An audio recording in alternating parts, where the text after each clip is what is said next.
పాలమూరు జిల్లా స్థానిక సంస్థల ఎమ్మెల్సీ ఉప ఎన్నిక పోలింగ్ కొనసాగుతోంది. ఇప్పటికే క్యాంపులకు తరలి వెళ్లిన స్థానిక సంస్థల ప్రజా ప్రతినిధులు నేరుగా పోలింగ్ కేంద్రాలకు చేరుకుని వారి ఓటు హక్కును వినియోగించుకుంటున్నారు. జిల్లాలో మొత్తం 1439 మంది ఓటర్లుండగా 10 పోలింగ్ కేంద్రాలు ఏర్పాటు చేశారు. సాయంత్రం 4 గంటల వరకు పోలింగ్ జరుగుతుంది. ఏప్రిల్ 2న కౌంటింగ్ జరగనుంది.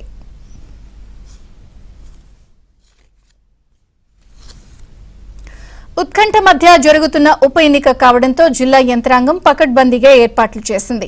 కల్వకుర్తి ఎమ్మెల్యేగా గెలిచిన తర్వాత కసిరెడ్డి నారాయణ రెడ్డి తన ఎమ్మెల్సీ పదవికి రాజీనామా చేయడంతో ఉప ఎన్నిక అనివార్యమైంది. ఫిబ్రవరి 26న ఉప ఎన్నిక షెడ్యూల్ వెలువడగా కాంగ్రెస్ తరపున మన్ని జీవన్ రెడ్డి, బీఆర్ఎస్ తరపున నవీన్ కుమార్ రెడ్డి బరిలో నిలిచారు.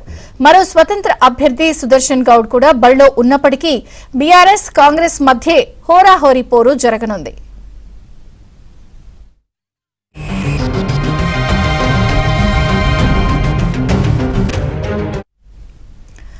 మొన్నటి అసెంబ్లీ ఎన్నికల్లో గెలుపుతో జోష్ మీదున్న కాంగ్రెస్ పార్టీ ఎమ్మెల్సీని దక్కించుకోవడం ద్వారా వచ్చే పార్లమెంట్ ఎన్నికల్లో మెజారిటీ స్థానాలు కైవసం చేసుకోవాలని భావిస్తోంది. మరోవైపు బీఆర్ఎస్ సైతం తమ పార్టీకి ఉన్న బలంతో ఎమ్మెల్సీని గెలిపించుకోవాలని ఆశిస్తోంది. రెండు పార్టీలు ఇప్పటికే తమ ప్రజా ప్రతినిధులను క్యాంపులకు తరలించాయి. స్థానిక సంస్థల్లో కాంగ్రెస్ బలం తక్కువగానే ఉన్నప్పటికీ ఇటీవల పలువురు బీఆర్ఎస్ ప్రజా ప్రతినిధులు హస్తం కండువా కప్పుకున్నారు. ఈ నేపథ్యంలో భారీగా క్రాస్ ఓటింగ్ జరిగే అవకాశం ఉంటుందని అంచనా వేస్తున్నారు.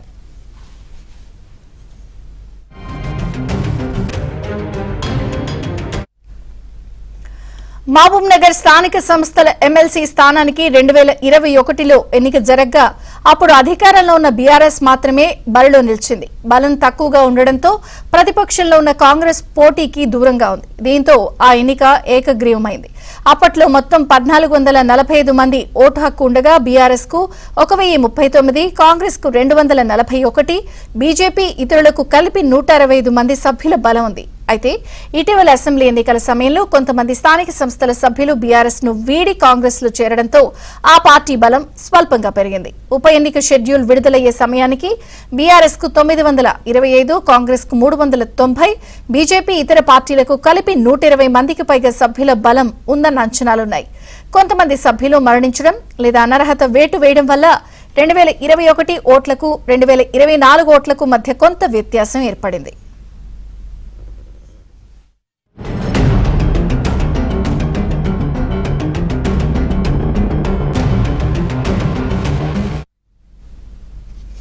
ఇక ఉమ్మడి పాలమూరు జిల్లా ఎమ్మెల్సీ ఉప ఎన్నిక పోలింగ్ నేపథ్యంలో కొడంగల్ ఎమ్మెల్యేగా ఉన్న CM Revanth Reddy ex officio హోదాలో తన ఓటు హక్కును వినియోగించుకోనున్నారు.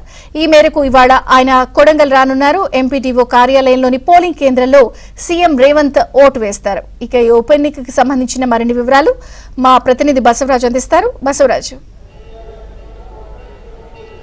విజయచంద్రిక, ఈ ఉదయం 8 గంటలకు ప్రారంభమైన పోలింగ్ ప్రక్రియలో ఇప్పటికే దాదాపు 60% మంది తమ ఓటు హక్కును వినియోగించుకున్నారు. మరి కాసేపట్లో సీఎం రేవంత్ రెడ్డి కూడా కొడంగల్లో తన ఓటు హక్కును వినియోగించుకునేందుకు హైదరాబాద్ నుంచి బయలుదేరాడు.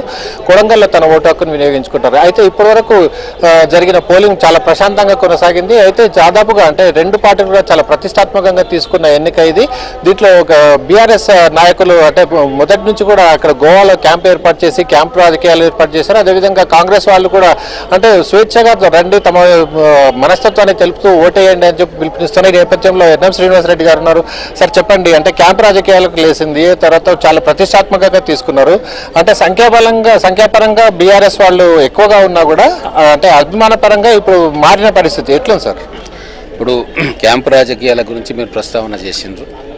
వాస్తవంగా మా కాంగ్రెస్ పార్టీ నాయకులు మేమందరం 12 మంది ఎమ్మెల్యేలు ఉన్నాం. ఈ జిల్లాలో మంత్రులు ఉన్నారు. మేము ఎక్కడ కూడా మా ఎంపీటీసీలను తీసుకెళ్ళి రాష్ట్ర సరిహద్దులు దాటలే. కానీ బీఆర్ఎస్ నాయకులు పోటీ చేసిన ప్రతి ఎమ్మెల్యే, గెలిచిన 2 ఎమ్మెల్యేలతో పాటు ఓడిపోయిన క్యాండిడేట్లు, మాజీ మంత్రులు వాళ్ళందరూ కూడా వీళ్ళను కోడిపిల్లల్లాగా తీసుకెళ్లి బస్సులో గోవాలో క్యాంపు పెట్టడం మనందరికీ తెలిసింది. సరే, వాళ్ళు వెళ్ళారు క్యాంపుల్లోకి. స్వయానా కేటీఆర్ గారు కూడా వెళ్ళి స్పెషల్ ఫ్లైట్లో వెళ్ళాడో మరి మామూలు ఫ్లైట్లో వెళ్ళి గోవాలో ఆ క్యాంపులో ఎంపీటీసీలతో మాట్లాడడం అనేది దిగజాడు రాజకీయానికి పరాకాష్ట. ఈరోజు రాష్ట్రంలో వాళ్ళ మీద ఇన్ని అభియోగాలు ఉన్నాయి. చెల్లెలు జైల్లో ఉంది. అవన్నిటిని కూడా వదిలిపెట్టి ఈ యొక్క ఎమ్మెల్సీ ఎలక్షన్ కోసం వచ్చేది లేదు, సచ్చేది లేదు వాళ్ళకు. ఎట్లాగో మేము గెలవబోతా ఉన్నాం. దీన్ని కూడా తీసుకొని పోయి గోవాలో కూర్చొని వాళ్ళను ప్రలోభాలకు గురి చేసే కార్యక్రమం చేసిందంటే వాళ్లకు ఎంపీటీసీలను గౌరవించలేదు ఏ రోజు, కానీ ఈరోజు వాళ్ళ ఓట్లు కావాలి కాబట్టి వాళ్ళ ప్రలోభాలకు గురి చేసే కార్యక్రమం చేశారు. ఈ పంచాయతీరాజ్ వ్యవస్థను తీసుకొచ్చిందే కాంగ్రెస్ పార్టీ. ఈరోజు మీరు ఒక తేడా గమనించండి, ముఖ్యమంత్రి గారు స్వయాన పంచాయతీరాజ్ వ్యవస్థ పట్ల ఎంపీటీసీల వ్యవస్థ పట్ల ప్రజల్లో ఒక గౌరవభావం పెంచాలి, వాళ్ళకు ఒక గౌరవాన్ని ఇవ్వాలి అని చెప్పి వారు స్వయంగా ఈ ఎన్నికల్లో ఓటింగ్లో పాల్గొనడానికి కొడంగల్ వెళ్తూ ఉన్నారు. అదేవిధంగా కేటీఆర్ గారు ఆ ఎంపీటీసీలను ప్రలోభపరిచి వాళ్ళ ఓట్లను కొనుగోలు చేయాలని చెప్పి ఫ్లైట్లో గోవా వెళ్ళి వాళ్ళని ప్రలోభపరిచారు. ఇది కాంగ్రెస్ పార్టీకి, బీఆర్ఎస్ పార్టీకి, రేవంత్ రెడ్డి గారికి, కల్వకుంట్ల కుటుంబానికి ఉన్న తేడా. ఇది తెలంగాణ ప్రజలు గమనించాలని చెప్పి నేను కోరుతా ఉన్నాను. సార్, ఇప్పుడు సీఎం రేవంత్ రెడ్డి ఓటింగ్కి వస్తున్నారు, అదేవిధంగా మీరు చాలా మటుకు ఎంపీటీసీలు స్వచ్ఛందంగా మీ వైపు ఉన్నారంటున్నారు, స్వేచ్ఛగాకి ప్రయత్నం చేస్తున్నారంటున్నారు. అంటే మీరు కూడా ఫోన్ ట్యాపరింగ్ పైన కేసు పెట్టారు సార్, అంటే ఎట్లాంటి ఒకటండి, ఎంపీటీసీలను వాళ్ళు మనుషులుగా కూడా చూడలే, ఏ రోజు కూడా వాళ్ళని పిలిచి కుర్చీ ఇచ్చి పక్కన గౌరవించలే. గ్రామ సభల్లో కూడా ఎంపీటీసీకి స్థానం లేకుండా చేసిన ప్రభుత్వం వాళ్ళది. పోనీ వాళ్ళకి ఏదైనా ఫండ్ రిలీజ్ చేశారా ప్రజలకు ఉపయోగపడే పనులు చేయడానికి అంటే ఒక్క రూపాయి కూడా ఇవ్వలే. అందుకే ఎంపీటీసీలు అందరూ కూడా కోపంగా ఉన్నారు. ఎన్నికల్లో గెలిచినాం, మేము మూడు గ్రామాలకు ఒక్కొక్క ప్రతినిధిగా గెలిచిన సందర్భం ఎంపీటీసీలది, అయినా కూడా వాళ్ళకు కనీస మర్యాద కూడా ఇవ్వలేదన్న బాధ వాళ్ళలో ఉంది. అందుకే ఎంపీటీసీ వ్యవస్థను తీసుకొచ్చి ఈ మూడంచెల వ్యవస్థకు శ్రీకారం చుట్టిన కాంగ్రెస్ పార్టీ అంటే వాళ్ళకి అభిమానం ఉంది. అలాగే ముఖ్యమంత్రి గారు మనం పాలమూరు బహిరంగ సభలో ఒక విషయం చెప్పారు, మీ సమస్యలన్నీ కూడా నాకు తెలుసు, నేను నా రాజకీయ జీవితాన్ని ఒక జెడ్పీటీసీగా ప్రారంభించిన, స్థానిక సంస్థల్లో ఎంత కష్టపడతారు వాళ్ళు అన్న విషయం నాకు తెలుసు. లోకల్ బాడీస్ ఇదే ఎంపీటీసీ జెడ్పీటీసీల సహకారంతో ఎమ్మెల్సీగా కూడా గెలిచి వాళ్ళకి సేవ చేసిన అనుభవం ఆయనకు ఉంది కాబట్టి ఆయన ఒక పిలుపునిచ్చిర్రు, మీ బాధలు నాకు తెలుసు, ఖచ్చితంగా మీరు మా క్యాండిడేట్ జీవన్ రెడ్డి గారిని గెలిపిస్తే వారి ద్వారా మీ సమస్యలన్నింటినీ పరిష్కరించే ప్రయత్నం చేస్తా అని చెప్పి ఒక అప్పీల్ చేసిరు.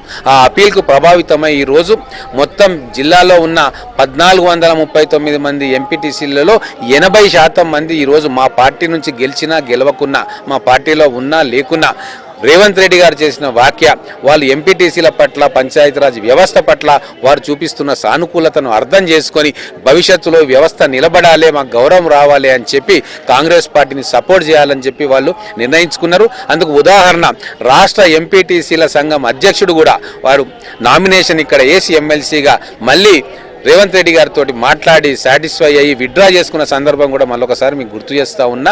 ఖచ్చితంగా ఆ ఎంపీటీసీల ఆత్మగౌరవాన్ని కాపాడే పార్టీ మా కాంగ్రెస్ పార్టీ, ఆ వ్యక్తే మా రేవంత్ రెడ్డి గారు. మా ఎమ్మెల్సీ అభ్యర్థిగా ఉన్న జీవన్ రెడ్డి గారు రేపు గెలిచిన తర్వాత వాళ్లకు అన్ని విధాలుగా అండగా ఉంటాడని చెప్పి తెలియజేస్తా ఉన్నా. ఖచ్చితంగా ఎంపీటీసీలు స్వేచ్ఛను కోరుకున్నారని, ఎక్కువ శాతం బీఆర్ఎస్ వైపు ఉన్నా కూడా వాళ్ళ ఆత్మ ప్రబోధానుసారం కాంగ్రెస్ను గెలిపిస్తారన్న ధీమా ఇక్కడ వ్యక్తం చేస్తున్నారు. వీడియో సంతోష్తో బసవరాజ్, ఏపీ ఆంధ్రజ్యోతి.